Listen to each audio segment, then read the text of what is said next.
Well, keep this in mind before you send your son or daughter off to college or step foot on a college campus again yourself.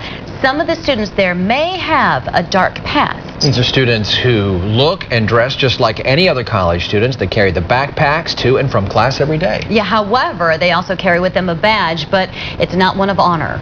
Yeah, they're going to forever be known as sex offenders. And our community watchdog sifted through a lot of paperwork, more than 19,000 people on Tennessee's sex offender registry, and discovered 374 of those people are listed as students or employees of universities in Tennessee. Some of those people attend college in our area. In a special community watchdog investigation, Nate Morbido found out students wish they knew that sooner. Yeah, that's right, Josh. We feel students, faculty, and teachers deserve to know who their classmates are, especially when they're classified as violent sex offenders. Sex offenders, of course, have every right to attend college as long as they don't violate the sex offender restrictions. A lot of times, college is an opportunity for rehabilitation. Knowing that, we reached out to some sex offenders who are students in an effort to share their side of the story, but never heard back from them. Their classmates, though, had plenty to say about what we uncovered.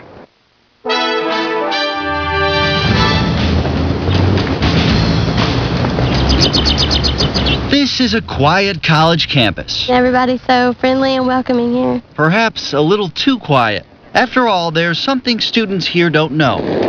In their midst are convicted sex offenders. I had no clue. People with a range of convictions. Criminal attempt to commit rape of a child, statutory rape, sexual assault of a child, first degree. What do you think?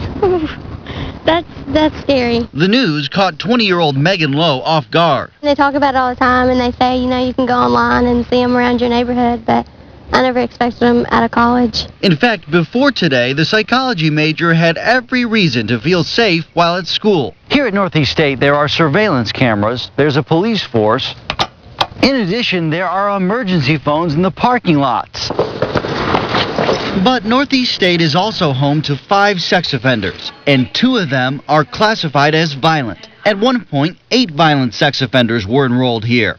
The school confirms these 2 are still students, but most of their classmates and teachers would have never known it. Why don't universities tell students when sex offenders are on campus? Well, the laws do not require that, and do not, so we would practice whatever the law is to handle those measures, but every student has a right to privacy, and so we have to follow those laws.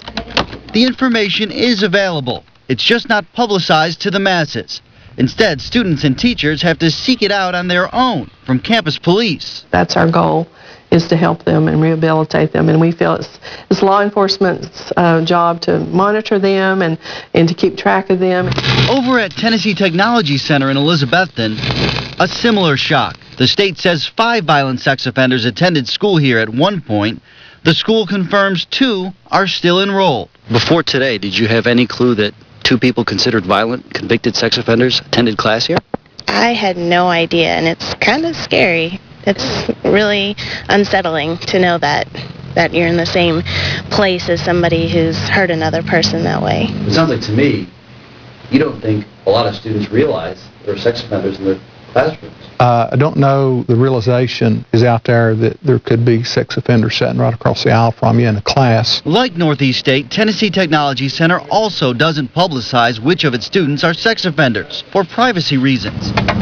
But unlike Northeast State, the director says here, some faculty and staff are in the loop. We monitor each student on a case-by-case basis, and we let those folks know about a past offense on a case-by-case basis if they need to know. We should know, because that's fair for us. That's our safety. Betsy Holtzclaw wishes she found out sooner.